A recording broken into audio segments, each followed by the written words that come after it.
Hello everyone, welcome back to the channel. Today we are doing Leetcode 2379 minimum recolors to get k consecutive black blocks.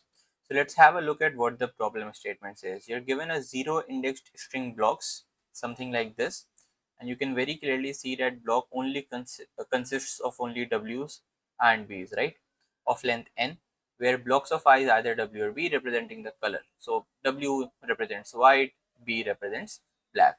You're also given an integer k equals 7, which is the desired number of consecutive black blocks that you want, right? In one operation, what you can do is you can recolor a white block such that it becomes black. So you can go from white to black. This counts as one single operation. Now what we have to do is we have to minimize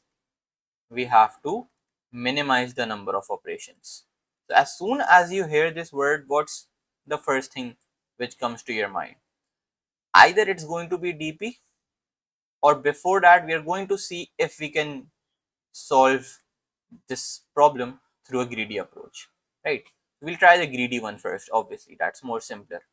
Return the minimum number of operations needed such that there is at least one occurrence of k consecutive black blocks. So if we take a look at this particular test case, it is WBB, WWBB, WBW, right? The question is, what's the simplest way, the most simple way, what's the brute force approach through which I can solve this problem, right? So I have the test case written over here. Let's see. The brute force approach is going to be that I sort of see what the first 7 characters are. So I'll start iterating something like this. I will have a for loop and I'll start iterating from here. So I have one W over here, right? Then, or let me just, I want to change, I will change the whites, right? So I'll just keep a count of how many whites I have. So I have one over here, black, black, white, white, black, and then black. Now this was 0, 1, 2, 3, 4, 5, 6. So in total, these are how many? These are 7 elements. Now if I want to convert these to all blacks, right, because that's what the question is asking me to do, I will have to convert these 3 whites to black, right? I'll have to convert these 3 whites to black. So 3 is the number of 3 are the number of operations which I will have to do in order to convert them all. Similarly, then what I will do, after having checked this particular window, now I will start iterating from here. First I started iterating from this particular point. Now I will start iterating from this, right? So I will see, initially I have 0 number of whites. This is not white, this is not white, this is, so I'll increment it. This is, so I'll increment it. This is black, this is black, and this is white. So again, if I want to change this particular this set of 7 characters to all black, then I will have to change these 2 whites and this white, isn't it? So again, 3 operations. Now the answer to this particular test case is also 3, I think, right? It's 3. You cannot do less than 3 operations and have a consecutive block of 7 characters where all of them are black, something like this. So the minimum number of operations that you need to do are 3. Now what we are doing is essentially this: we first see the first 7 characters, then we again start from scratch and see the next 7 characters, then we again start from scratch and then see the next characters, so on and so forth. This is going to be the brute force approach, right? Question is, can we do anything better? Because it's very easy to code this up. Just have a for loop. Just have a for loop which goes from your starting point to starting point plus k, and have it repeated for some number of times. For example, in this particular scenario, you can see this is my first 7 window. then this is my second 7 window, then third, and then 4. So I'll have to repeat this for loop 4 times, isn't it? So that's pretty simple to implement. Just write a for loop, repeat it for some number of times using another for loop. Thing is, can we do anything better than this? Right? So in general, always keep this in mind. Whenever you want to optimize things, always first think about the brute force approach. Always start from the very simplest way that you can take in order to solve any problem. Then figure out what's causing redundancy. Which exact part is the one where you're maybe losing resources or maybe you're losing time. Where are you doing repetitive work which you can totally remove? Just cache that part and optimize it. Remove the unnecessary work. Turn it into a lean process. Right. Thing is, if I have a test case, if I have, for example, this, let's take the example of this one. This is the second test case which Leetcode provided to us. WBWBBBW, and the K is given to us as 2. Right. For example, let's take the K as 4 for now. Okay. Let's take the K as 4 for now. So for the first window, I'll obviously have to check this is a white. So I will increment black, all good, white. So I'll increment it and then black again. So these are my first, this is basically my first window. This is my first window. If I want to convert all of these characters to black, then I'll have to change how many characters I'll have to change 2 characters, isn't it? So right now the minimum number of operations which I have to do are 2 number of operations. Thing is, when I see the next window, do I need to start from scratch? Not necessarily. Just think about it. Just think about it. If you increment the I at this point, this is the character which is entering your window, and this is the one which is exiting your window, right? So what you can do is you can just see if the character which is entering your window is a white, it's not. So I'll not increment the current count of white. And if the character which is exiting your window, if it's white, then what I'll do is I'll decrement the count of white, because obviously this is exiting, right? This is my new window. This is my new window. The character which is exiting is white, it's no longer there in my window, so obviously I'll have to decrement the count. And the one which is entering is not white. If it was white, then I would have incremented the count of white, right? So in this particular window, I just have 1. So I'll decrement the number of white. Then again, let me do it with a different color. This is the character which is entering my window, and this is the character which is exiting. None of them is white, so I'll neither increase neither decrease. Then, so again, this was my window, right? And you can very clearly see the number of white remains 1. Then let me make this a bit more clean. When I increment the I to this point, this is the character which is exiting my window, and this is black. This is black, right? If this was white, I would have then decremented the count.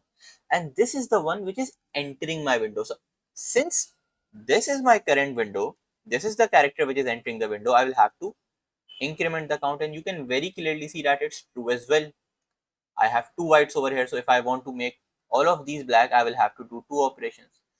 This approach is nothing but sliding window, isn't it? So we caught the part which was causing redundancy and we optimized it through the sliding window approach.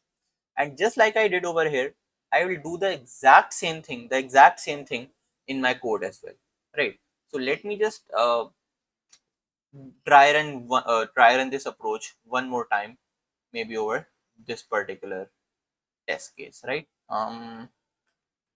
Yeah, we'll just remove the unnecessary workings. All right, let me remove them, and we will what we'll do is we'll try run this and code at the same time. Okay, that way it's going to make much more sense what exact code are we writing.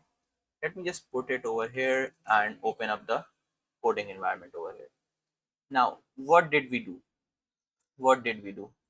We know that the k is 7. So for the first window, for the first window which is going to have a size of 7, I'm going to use a simple for loop and I'm going to see how many whites do I have. Initially I have 0 number of whites.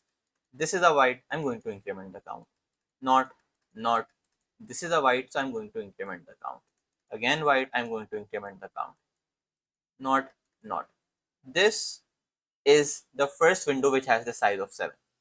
So I will simply have a what? I'll simply have a for loop which goes till which point? Which goes till whatever the value of k is. K is currently 7. And what it's going to do is it basically maintains a variable w, and it counts how many characters you have which are white, which you can potentially convert into black, right? This is something which I do for the first window, isn't it? I again, the answer which I will be returning eventually, I am initializing it as int max. Why? Because we need to minimize it, right? So we'll start from the very possibly the largest value so that it can easily be minimized, right?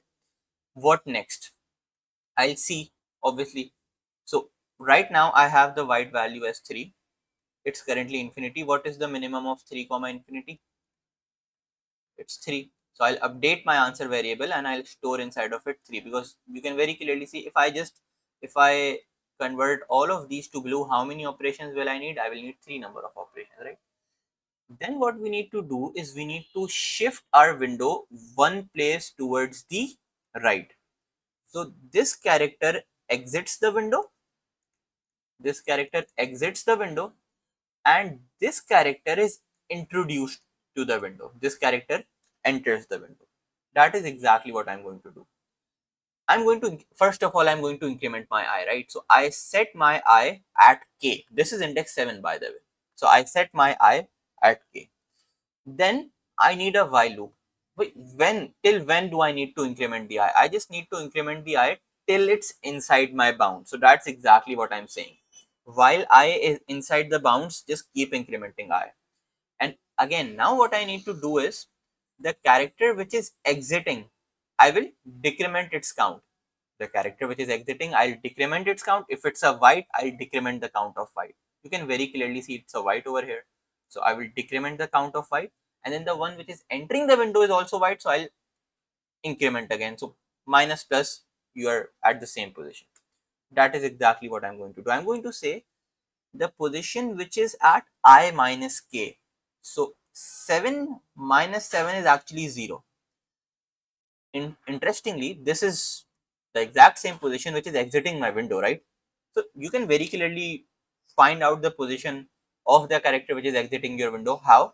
By just doing I minus k, whatever the value of k is, right? Similarly, you want to see what is the character which is entering your window. That is going to be nothing but block of I, right? Whatever is entering your window. So you do those two operations, and then you see again, you calculate, you update the answer variable, right? Now there's this one thing. You see, if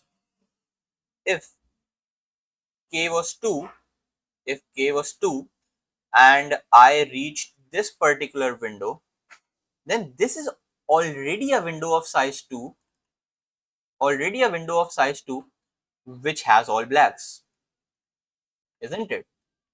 I need to do 0 number of operations in order to convert it to black, because it's already all black, right?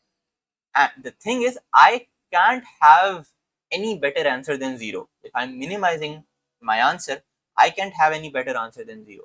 So if you get that, if the number of whites that you have in any particular window are equal to 0, just return 0 then and there. So it's a slight optimization on top of sliding window, right? And then ultimately, what you're going to do is just return the answer. So if we submit this code, let's see if it passes all the test cases, right? It does, pretty optimal, right? And if we talk about the time and space complexity, then you can very clearly see that we are obviously visiting each and every character just once. So we can say O of n, if we talk about the space complexity, then we are taking no extra space. We are just taking pointers, I, W, and answer. So it's constant displays, right? I hope you liked the video, and I hope you understood what the sliding window concept is. And I will see you next time. Till then, take care.